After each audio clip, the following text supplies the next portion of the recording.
Hi. Um, so I'm really bad at talking to the camera, so forgive me. But I just first before I start this, I just wanted to say thank you guys for being so nice to me. Everyone's been really supportive. And I am trying my best to like respond to people's comments, but I get really nervous. I can't explain why. But I just want to say thank you. You guys are really nice and have been so supportive, and it's meant a lot to me. And yeah, I just wanted to make sure I said that before we started this. I always write a little something in the description, but I think it's nice to maybe say something direct and just talk. But I just wanted to come on here and chat because I think it's been a week now since this, but I saw both Revenge of the Sith and Sinners in theaters on the same day. Because mostly because procrastination, because I think last week was Wednesday was the last day to see Revenge of the Sith in theaters, and then it was also the last day to watch Sinners in IMAX. And Ryan Coogler said to watch it in IMAX, and I listened, so I went to go see them. Um, but this was one of those situations where it felt, ugh, and I hate saying this, it's so annoying, but it felt very much like the movies were talking directly to me. You know what I mean? You know when you have an experience and it feels like, oh my God, they see me, like they're talking directly to me, like these movies are describing my current experience, and just feel like, yeah, I just felt like the movies were speaking directly to me. So I just wanted to talk about them a little bit. I'm fairly new to Star Wars, new-ish. It's been like 6 years, but most of my friends have been super into it since they were like young children, because I think it just was like a thing that was passed on to them from their parents and all that stuff. Um, but I kind of avoided it for a long time because I was one of those annoying people that was like, oh, it's really popular. Well, then I'm not going to watch it. But it's popular for a reason because it's good. So I think, I just didn't like that everyone was telling me all the time, like, oh, you seem like the type to be super into this. Like, I'm surprised that you haven't watched it. And I was like, you guys don't know me. Like, I'm my own person. But no, they were right. It's it's like a sci-fi fable. It's like right up my alley. I don't know why I didn't think I was gonna like it. I think mostly because I didn't know anything about it. Like, I went in blind to these films to the point where I was rooting for Luke and Leia to be together as a couple. So that's how much I didn't know about these films. But now I'm super into them, and I really enjoyed them, and the world means a lot to me. But I've always related to Anakin a lot. I just think his character is, well, the most nuanced. I think he kind of shows how easy it is to become a bad person in a world like this. Like, the world is really scary and sad, and there's a lot going on, and I think it's a lot easier to turn to the dark side than we think it is.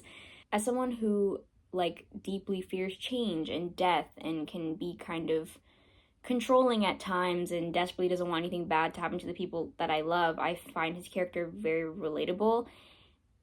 Now, a lot of those traits are like manifestations of my OCD, which I have, so um there's that. But I also just think like they're also just very normal human things. So with Revenge of the Sith, we follow Anakin's fall from grace. He goes from a very anxious and controlling young adult Jedi to a hateful, vengeful, angry Lord of the Sith. And it's really sad because it's preventable, and it's one of those things that kind of speaks to me directly because I'm you're at an age at 22 where everyone tells you all the time, like, oh, you're so young and you have your whole life ahead of you, and like, I wish I could be your age again, the things I would do, and like, the world is your oyster and all that stuff. But you feel this sense of impending doom because your life lacks structure and you're just kind of confused all the time, and you're like, taking a leap to go for your dream seems really scary because everything seems really scary right now, but also not achieving your dreams and like being a quote unquote failure is also really scary. So it's kind of like you're just kind of constantly battling yourself, which sounds so dramatic. But that's what it feels like. It really does feel like you're, you know, in a constant state of back and forth, you know? But I just have always related a lot to Anakin's character, and I think now it feels especially special because we're the same age. Like, I'm 22 now for the 20th release, and during the events of Revenge of the Sith, Anakin's 22 years old. And so I believe he's 22 years old. And so it just kind of felt very much like watching my worst fears play out in real time. Like, I have this constant nagging fear that everything I'm doing right now, like current me, is just messing things up for future me, and like every step I take or like lack of a step is contributing to a future life of like pain and regret. Because at 22, out of like fear of losing everything and everyone he loves, you know, Anakin made a series of decisions that led him to not only lose everything he loves, but also himself. Like, he is unrecognizable by the end of the film, and it's like a really sad thing to watch because it not that it was easy and not that it happened quickly, but it was just one of those things where it's kind of like one thing just led to another, and then now he's like Darth Vader, and you're just like, what the heck? The character has just always spoken to me since I first watched the films. But yeah, just speaks to me a little extra now. You know, being a 22-year-old with no discernible life direction. Yeah, I felt very seen watching this film, and it kind of like helped me realize a lot of my fears. It is also true that like your mindset makes a big difference, and his mindset clearly is what fulfilled the self-fulfilling prophecy. Like, he was like, something bad is gonna happen, and then something bad did happen. And he almost like manifested it in a way which is scary. That whole idea of manifestation can be kind of scary as someone with OCD, because I have so many bad thoughts all the time that the idea that these thoughts could be contributing to my reality can be really terrifying. So there's that. But this film again was just really important to me, and I really appreciated getting to see it on the big screen. I'm a huge fan of the prequels. That's another cool thing about getting to go in blind, is that I didn't know how much people hated the prequels until I already watched them myself and decided I loved them. So that, I think it's important to like experience things for yourself and form your own opinion before you read other people's opinions and thoughts. But yeah, I love the prequels, and I'm so glad I got to see them in the theaters. Realistically, I wouldn't have been able to, because I think Revenge of the Sith came out in 2005, and it's the last of like the 6. So I wouldn't have been able to see them because I was born in 2002. So, you know, it wouldn't have worked out. But I'm grateful that I've had the opportunity, and for the 20th anniversary, like, re-showing in the theaters to align with me being 22 years old just kind of felt, you know, it felt like the movie was speaking directly to me. But then later that night I saw Sinners, which I went into completely blind. I didn't know anything about it, except I saw that one poster that just had Michael B. Jordan on the front of it, and I knew it was directed by Ryan Coogler, and that was it. And I hadn't been planning on seeing it because I don't know. It just didn't seem like my vibe from like the poster that I had seen. Also, like, spoilers potentially, but not really. Like, I'm not going to talk about the film like that, but I'm just saying, if you want to go into it the way I did, which was completely blind, then I guess anything would be considered a spoiler, so like, just don't watch. But and you know what's so funny is what got me to actually see the film at all and see it in IMAX was the video of Ryan Coogler breaking down the different kinds of like film formats and why he filmed in IMAX, and like why IMAX makes a difference and why you should go see the film that way. And I was like, sold. Absolutely. I love watching Black people nerd out about their craft. It just speaks to me. I love it. And I was like, absolutely, I will see the film the way you intended because you said so. But that movie was wild. I'm very glad that I went into this film blind, because one of my biggest like pet peeves is any film that has a primarily Black cast and is set in a time period before like the 70s, because I hate watching Black people be slaves on screen. I hate it. I know that like 12 Years a Slave and The Color Purple are like iconic films, and like there's a film about Harriet Tubman. I know that they're all iconic films. I'm not watching them. I don't want to watch Black people suffer. I know the history. I did my homework. I don't need to see it play out on screen. To watch like actors of today, oh, I hate it so much. To watch actors of today play out the trauma of their ancestors on screen is like, I hate every second of it. I don't like watching it. So I'm glad I didn't know that this film was set in the Jim Crow South in the 30s. So yeah, if I had known that, I probably wouldn't have gone to see it. So it's it's for the best. But this was another situation where the movie felt like it was speaking directly to me, because if you know anything about me, it's that I love music, obviously, like that's what this whole channel is about, and that I love horror. And this was like a perfect marriage of the two.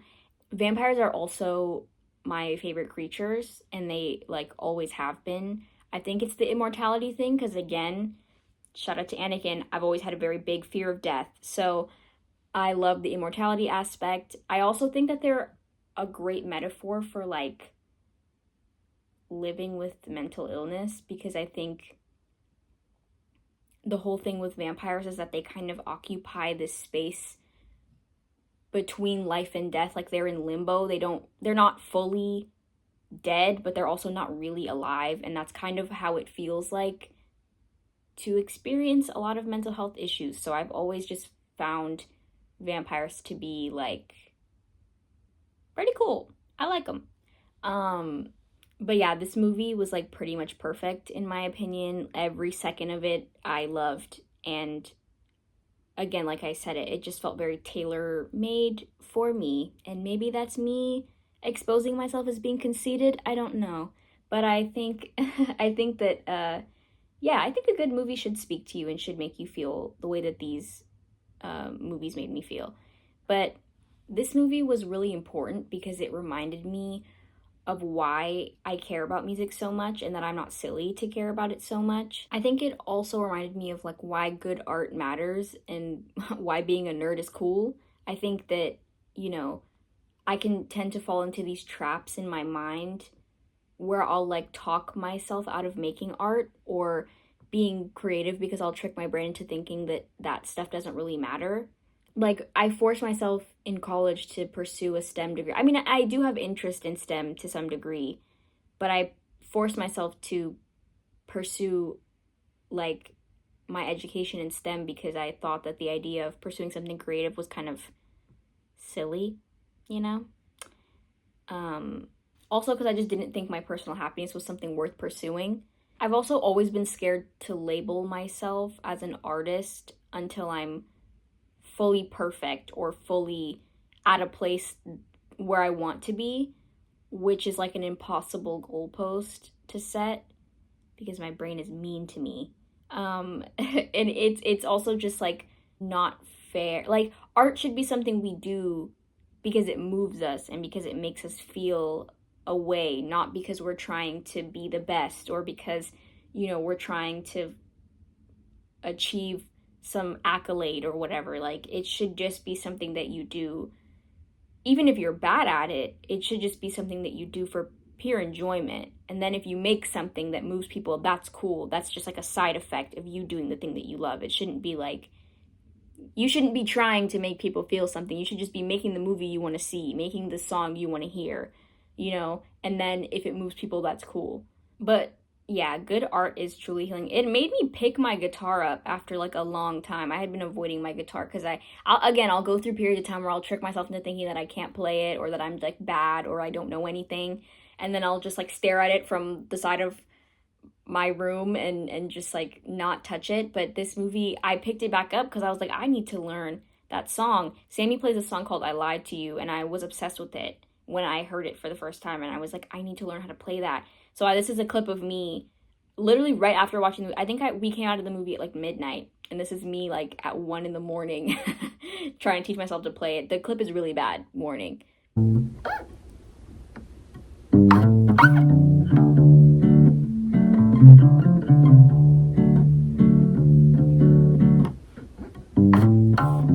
But yeah, I know I keep saying this, but to feel so seen by two films in one day, one that came out 20 years ago and one that came out this year, um, yeah, it just felt really cosmic and special. But these movies were kind of like, oh, well, do you feel lost and anxious? Well, maybe you should stop denying your potential and denying the things that make you happy, because, denial of your true passions just leads to a life of regret. So, like, maybe you should think about that. And maybe you should be more careful with your words and your thoughts because they affect your reality. And I was like, but yeah, I think that's how good art is supposed to make you feel. I think they were also reminders that, like, I'm not going to come up with anything good if I just sit in my room and mindlessly consume other people's content on the internet. You know what I mean? Like, I know that all the touch grass people are really annoying, but like they kind of have a little bit of a point. It's unfortunate, but going outside and experiencing human life actually does make a difference. And it's really annoying, but it's true. It also kind of proved something to me because my mom always would say this thing that annoyed me, because I would talk about how, like, oh, Beyonce's so incredibly talented and like she's just born with it, and like nobody could be her, she was just born that way. And my mom was like, my mom would always be like, do you know how incredibly disrespectful it is to Beyonce to just attribute all of her accolades and like achievements to just being born with it? Like, you're denying how hard she works, how much time she spends, like all of the things that she put into becoming the artist that she is. Just chalking all of that down to like, oh, well, she was just born with it is kind of dismissive and like disrespectful of her, like the work that she puts in. And I was like, okay. Like it used to piss me off because I was like, why would you not let me contribute to my fixed mindset? Why would you encourage me and make me feel like I'm capable of doing things? Why would you do that? Because now I have to actually go out and do them. And I think that sometimes being mean to yourself can be like an excuse. I tend to use it as an excuse to just not be productive because I'm like, well, I can't do it anyway. So, like, why would I try? Which is so bad. And my mom's always like, you're 22. Like, there's so much life left to live. Why do you feel like this? These films coming out kind of showed me that it takes a lot of work. Actually, Cowboy Carter's happening at the same time. But these films showed me that it takes a lot of work to create art worth interacting with. And Ryan Coogler and George Lucas didn't just wake up one day and decide that they were gonna be trailblazers and like change the face of film. Like, they didn't just do that. They didn't just wake up. They didn't just wake up one day and decide that they were gonna do that. It was like a long process of, that kind of stuff happens over time. It's like through a lot of study and practice and hardship and failure. Like that's how you get to something good, And I think I have to stop comparing my square one to people's final product, because that's not healthy or productive.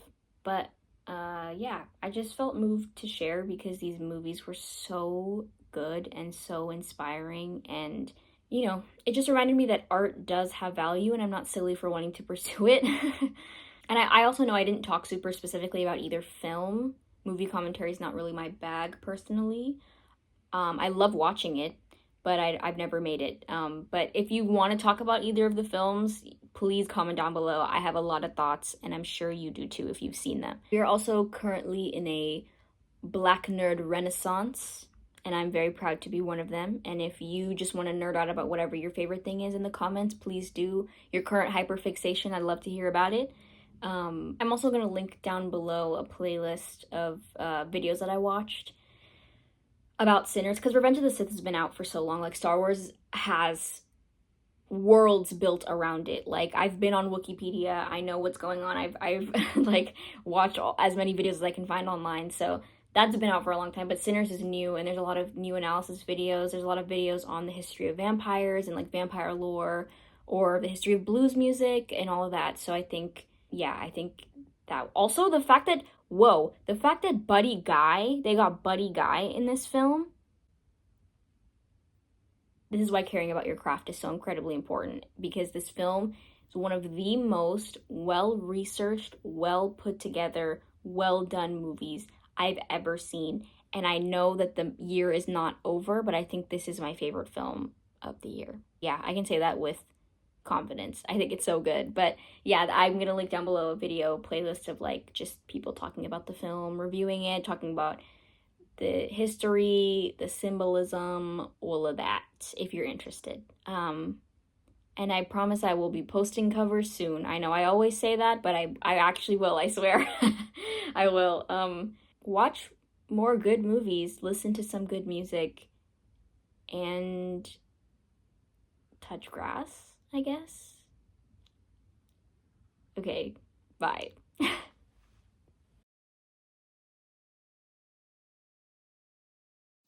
I just also wanted to say, if you have something that you're interested in, that you have a passion for, you don't have to pursue it as a career, but please pursue it in some way, shape, or form. Whether you're making terrible paintings in your bedroom or you take a dance class or something, like just do something artistic, because as humans, we need art. And I think that, not to be like, we live in a capitalistic society, but like the world that we live in kind of leads us to believe that art is frivolous and stupid, and it's not.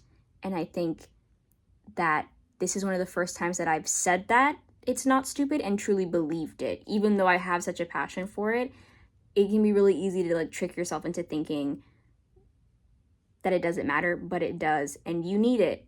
And yeah, go listen to something that you like or go watch something that you like.